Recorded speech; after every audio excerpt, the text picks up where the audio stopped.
President Biden traveling to Chicago today to deliver a speech about the economy. The White House is touting the president's agenda as popular. Yesterday saying advancing so-called Bidenomics is one of their top goals. Watch this. Hey, Dan.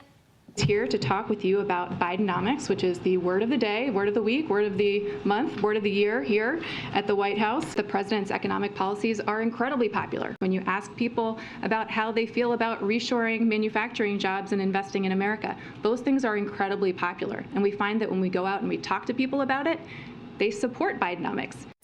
However, a new piece in Fortune this week writes this: the president is eager to run for re-election on Bidenomics that most of the country hates. Polls suggest. Joining me now is Alabama Congressman, member of the House Appropriations Committee and Committee on Natural Resources, Jerry Carl is here. Congressman, it's good to see you this morning. Thanks so much for being here. Good morning, Maria. So how would you assess? It's great to be with you. Yes, it's good to see you. How would you assess Bidenomics? D- at the best. I think this has been such a failed administration. We have struggled for the last 2+ years, trying to keep us afloat, doing as much as we can possibly do. And on appropriations right now, we're trying our best to clean up in behind this administration. It's not an easy task either. What does that mean, clean up? How will you do that? Well, right now we're looking at we're deep diving into we have 12 different bills. We're deep diving into those. We're finding tons of money that's earmarked for the diversity, equity, and inclusion incentives, and we're clawing that money back. We're clawing back all the COVID money that's still out there. We're trying to reapply to where it needs to be actually used best. We announced Friday, I believe it was, that we're pulling back money on the WHO project. We're going to zero fund that one. We've got a lot of things that we're trying to drag back and hopefully put that money back in defense where it needs to be to start with. You know, this country has never had a revenue problem. Our biggest problem is spending, obviously. And we've got to curtail the spending, and the way you do that is through appropriations. Right, and we're wondering how those appropriations bills are playing out. What's the timing on that?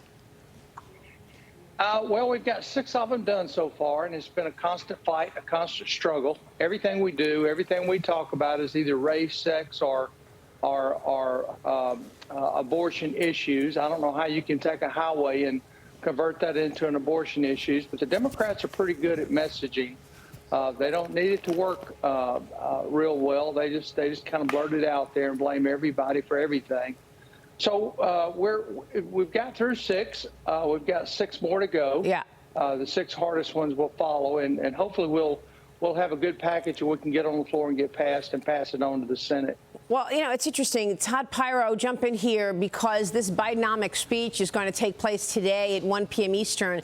Interesting to see the White House pushing this great economy. When you look at the polls, 70+% of the people are feeling like the country is on the wrong track. Yeah, and Congressman, my question for you revolves around what Maria just said. You heard the deputy press secretary get up there on the White House podium and say, people love Biden economics, Bidenomics, whatever the heck it is. I've had trouble saying it all morning long. But the overall point is, I live in a really blue state. I have a lot of people that I'm sure are going to vote for Biden again if given the opportunity in 2024. And even they don't think the economy is good right now. So who the heck is she talking about, Congressman? I do not think that the Biden economics is going to be his winning message if he continues running for president, which I still doubt that. You know, they're going to really push the abortion issue. They're going to push the trans issues. They're going to push these social issues. I can't point to anything in economic-wise that Biden can take credit for. So much of what we have seen in the early days has been a carryover from Trump's policies, which is fantastic. He's taking credit for that. But now he's wanting you to look past where the real problems are. Yep. We have trade deficit issues. You know, we've got prices that are spiking through the roof. I was in Miami yesterday. I saw fuel at almost $6 a gallon. Being fair, it was near an airport, but it was still almost $6 a gallon. Yeah. How do you brag about something like that when you take it over? It was $1.47 a gallon. It doesn't make sense. But one thing the Democrats are extremely good at is messaging. And they'll keep saying it over and over and over and over till people start believing it. And also ignoring potential corruption in plain sight. The House Oversight Committee released more Hunter Biden WhatsApp messages, and it shows Hunter Biden demanding $10 million from a CCP-linked energy venture. The Republicans say that the messages show Hunter Biden tells a CEFC associate, quote, "The Bidens are the best I know at doing exactly what the chairman wants from this partnership." He's demanding $10 million when the company wants to give him $5 million. Congressman, the White House is also claiming that the push to impeach Merrick Garland is a desperate distraction, even though there is speculation that Merrick Garland's DOJ keeps protecting Hunter Biden and attacking political enemies. Where is this going? Well, I think the issue with Merrick Garland is pretty clear. That guy's got to go. Now, can we get it done in the next 18 months? Can we get all this process in the next 18 months? I don't know. I'm loving this slow drip on the Biden. I like the way this information keeps leaking out. I understand there's going to be probably 2 more checking accounts that are going to come out. I would like to make a point here also. They said no one had ever gone to jail for this type of tax evasion, and no one has ever gone to jail for the mishandling of guns and a drug abuse situation.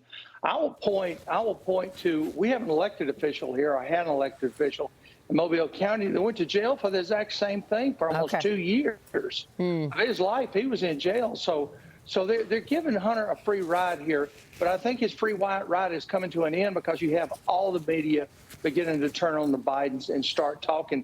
So they're going to come up with as many distractions as they can. Yeah. Garland is not a distraction. We need to handle that. But we don't need our view on Garland to override what's happening with the Biden investigation either. All right, we'll leave it there. Jerry, Carl, thanks very much for being here, Congressman. We so appreciate it. We'll be watching all of that. We'll be right back.